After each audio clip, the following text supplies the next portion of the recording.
A gente vai para Guadalupe, chamamos de igrejinha por causa do grupo infantil que a gente tem lá. A gente vai para Ribeirinhos, para Amazonas, 24 horas de barco. A gente vai para uma favela em Natal, que é na Felipe Camarão, é uma das favelas mais perigosas do Brasil. A gente tem, se a pandemia arrefecer as coisas, para a Índia. A gente tem... os Dalits? Os Dalits. Os Dalits é um trabalho... assim, eu sou o CEO aqui no Brasil, secretário executivo desse projeto. Já estou com eles há 6 anos. E a gente trabalha em prol dessa causa na Índia. É um trabalho gigantesco. Explica um pouco o que é os Dalits aí, pastor, para a galera entender. Como é o nome? Os Dalits. Dalits eles são uma parte de um sistema de castas que é a maneira como a Índia se organiza religiosamente. A Índia é um país com 1 bilhão 400 milhões de habitantes. A gente não consegue conceber o que isso significa aí. É o segundo país mais populoso do mundo. Do jeito que as coisas estão andando, se tornará o primeiro. Porque a China tem bloqueios na questão de gravidez para além de um filho, tem multa, não sei o que. Então, para abrir, né? Mas a Índia é muito desafiadora. E eu trabalho com uma organização que já está há 40 anos na Índia. Ela é parte da Operação Mobilização lá, mas a gente trabalha com um outro braço, que é a Good Shepherd Foundation, que é um grupo que está organizado para atender demandas desse povo especificamente. Um Dalit é um ser desprezível na sociedade indiana. Desprezível no sentido mais profundo da palavra. A palavra Dalit significa esmagado, literalmente. Forte. A Índia se organiza, como eu falei, no sistema estratificado de sociedade. Então, você tem uma pirâmide social. Aqui também tem pirâmide social, mas lá é religiosa. Então, você tem um deus, que é Brahma, e ele tem os brahmanes na ponta da pirâmide. Eles são os sacerdotes, são os gurus, são os que vêm num processo de reencarnação. Por 8.500 reencarnações chegaram lá. É assim que eles contabilizam a ideia. É um processo familiar também? Sim, muito familiar. Então, se você é filho de alguém dentro do contexto do Brahma, você já está lá. Entendi. Você é a alta casta. Normalmente são os brancos que estão aqui em cima. Aí vai descendo. Aí tem os kshatriyas, né? Tem os vaishyas. Por exemplo, Mahatma Gandhi era da camada mediana dos vaishyas. O pai dele era comerciante. Ele vem de uma casta mediana. Você tem a casta intermediária, eu acabei pulando, são os guerreiros políticos, são pessoas da alta sociedade, mas eles estão abaixo do sacerdote. Aí vai descendo, chega lá embaixo, tem os Sudras, que é a base da pirâmide. Os Sudras representam 500 milhões de pessoas.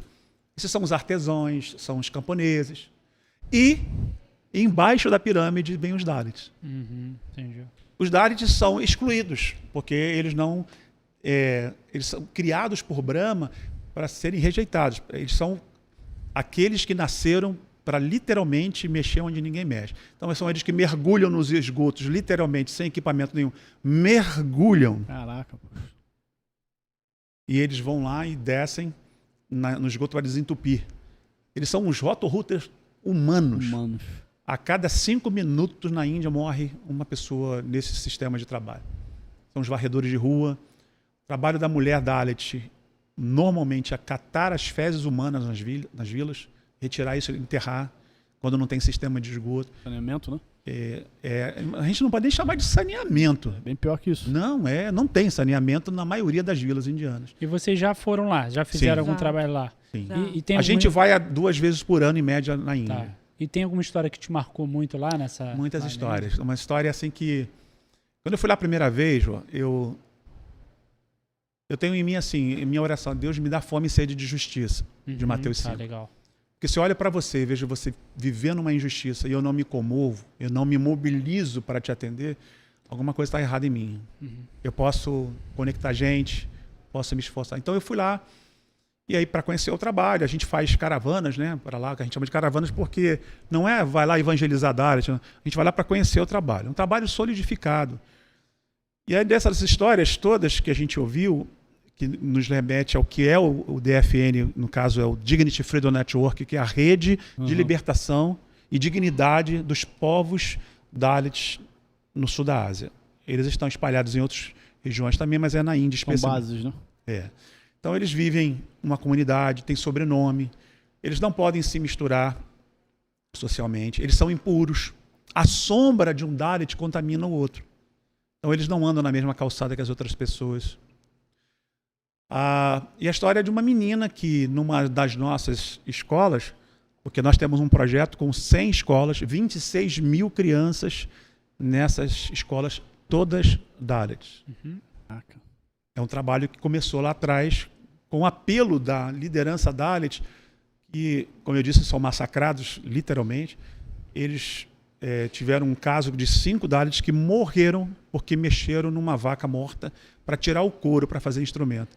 E a vaca é um deus sagrado para o indiano. Sim. E por ser Dalit, então eles levam a culpa Bem... 100 vezes pior. Bateram até matar 5. Isso gerou uma revolta nacional.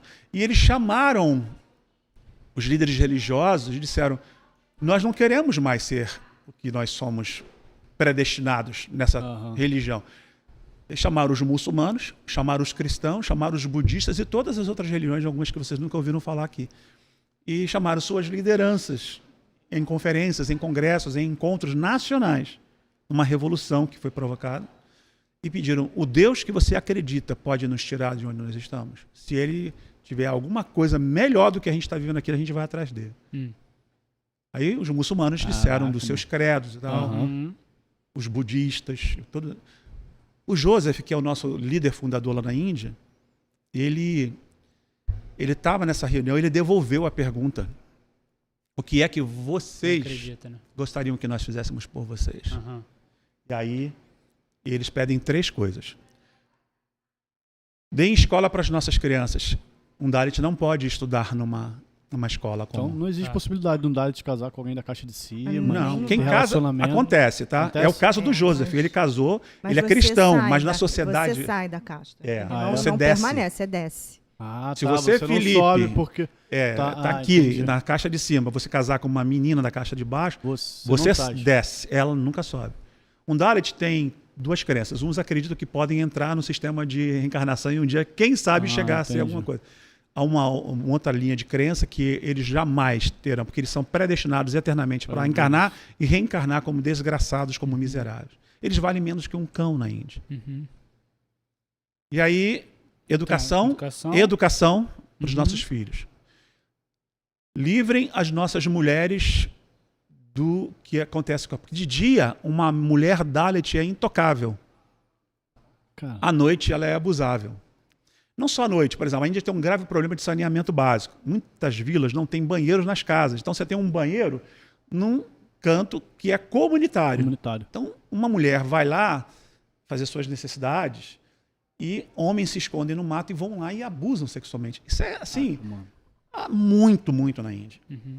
E a Índia tem um alto índice de suicídio de mulheres, meninas principalmente,